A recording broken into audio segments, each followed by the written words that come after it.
საქმეს აღამოს საფონდო ბირჟებზე საუბრით ვაგრძელებთ, უნდა დავიწყოთ, რა თქმა უნდა, ამერიკული საფონდო ბაზრის მიმოხილვით, სადაც დღევანდელ საბაჟო სესიასთან მიმართებით პოზიტიური რამის თქმა არის ძალიან რთული, რადგანაც გვაქვს კორექცია. თავად ეს კორექცია კი ზოგადად საინვესტიციო ბანკების, ჰედჯ ფონდებისა და ინვესტორების მხრიდან პროგნოზების გადახედვით არის გამპირობებული. ისინი მიუთითებენ, რომ ამჟამად შესაძლოა ბაზარი გარკვეულწილად გადახურებულიც კი იყოს და უახლოეს მომავალში დიდად მკვეთრ აღმასვლას აღარ უნდა მოველოდეთ. ამასთანაც ისიც უნდა ითქვას, რომ ზოგიერთი ანალიტიკოსი ფიქრობს, რომ AI ინდუსტრია არის სპეკულაციური ბუშტის ფაზაში და მაიკლ ბერი არის ესეთი ძალიან ცნობილი ერთ-ერთი ჰედჯ ფონდის ხელმძღვანელი, ის The Big Short-ის ერთ-ერთი მთავარი პერსონაჟი და ცენტრალური ფიგურაა. მოკლედ ეს ადამიანი ამბობს, რომ საერთოდაც AI ინდუსტრია ახლა უკვე დაახლოებით ის არის, რაც 2000-იანი წლების მიჯნაზე იყო .com-ის ინდუსტრია. შესაბამისად ეს შემაშფოთებელი ცნობებია, ამას ზოგიერთი ინვესტორი პანიკურადაც კი იღებს და ამიტომ ვხედავთ კორექციას. კორექცია კი უფრო კონკრეტულად S&P 500-ის შემთხვევაში არის 0.70%, Dow Jones-თან ეს არის -0.36, Nasdaq-თან კი ვარდნის მაჩვენებელი 1%-საც კი აჭარბებს. აქვე კომპანიებზეც უნდა ვისაუბროთ, რამდენიმე მათგანს განსაკუთრებით არასახარბიელო შედეგები აქვს, მაგალითად Google, რომელიც ლამის 2%-ით დაეცა, ასევე Tesla, რომელსაც 3%-იანი კორექცია აქვს, 1.5%-ით არის შემცირებული, TSMC, ასევე არასახარბიელო შედეგები აქვს Amazon-სა და Microsoft-საც საერთო ჯამში დიდად გამორჩეული განწყობა, როგორც ხედავთ, ამ ეტაპზე არ გვაქვს და აქ ისიც უნდა ითქვას, რომ ამ კომპანიებმა უკვე წარმოადგინეს თავიანთი კვარტალური შედეგები, ყოველივე მათგანს ფაქტობრივად გადაჭარბება ჰქონდა როგორც შემოსავლების, ასევე მოგების მიმართულებით, ამიტომაც ინვესტორების მოლოდინები ისედაც ძალიან მაღალ ნიშნულზეა, მისი გაუმჯობესება კი დამატებით უკვე არის საკმაოდ რთული.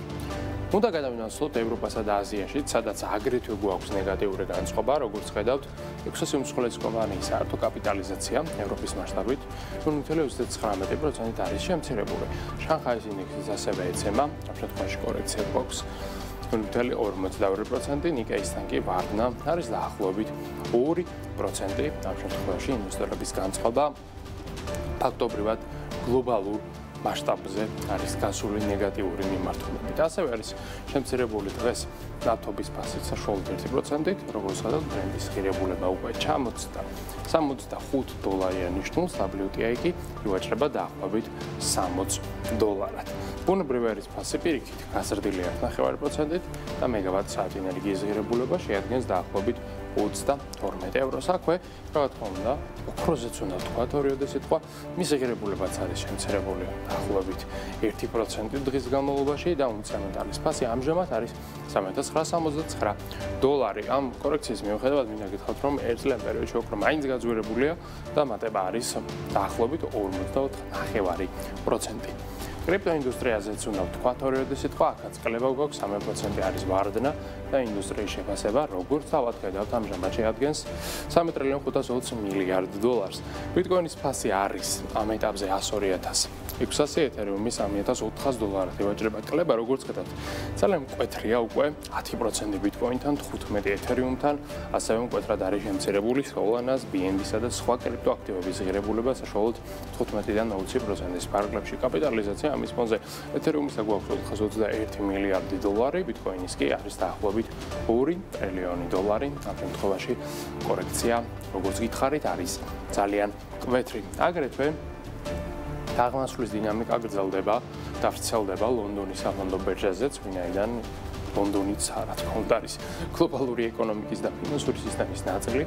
ამ შემთხვევაში ქართულ კომპანიებზე უნდა ვისაუბროთ, საქართველოს ბანკთან გვაქვს დღეს დაახლოებით 1%-იანი ვარდნა. TVS-ის კიდევ უფრო უარესი შედეგი აქვს და ამ შემთხვევაში გვაქვს ლამის -3%. ბოლო პერიოდის შედეგებს თუ დავაკვირდებით, აქ დავინახავთ, რომ TVS-ის დიდად გამორჩეული დინამიკა ბოლო პერიოდის განმავლობაში არ უფიქსირდება პიკურ მაჩვენებელთან მიმართებით, უკვე ვარდნა ძალიან სერიოზულია და თუ დავაკვირდებით ამჟამინდელ შედეგს, დავინახავთ, რომ უკვე დაბრუნებული ვართ ფაქტობრივად წლის დასაწყისში დაფიქსირებულ შედეგთან, ანუ მთელი 2025 წლის პროგრესი ფაქტობრივად ამ ეტაპზე უკვე არის წაშლილი, რაც რა თქმა უნდა სახარბიელო დინამიკა არც ერთი პარამეტრით არ არის.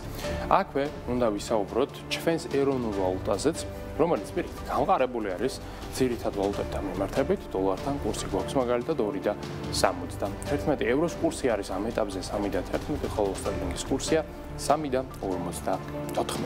აქვე და ვისაუბროთ ფორსაიტის ლარის ფონზეც, რომელიც საშუალებას გაძლევს თანხა-განათავსოთ ფონდში, ამით მიიღოთ ფინანსური სარგებელი და რაც თავარია გზავალია რაჭერნად დოვლათი.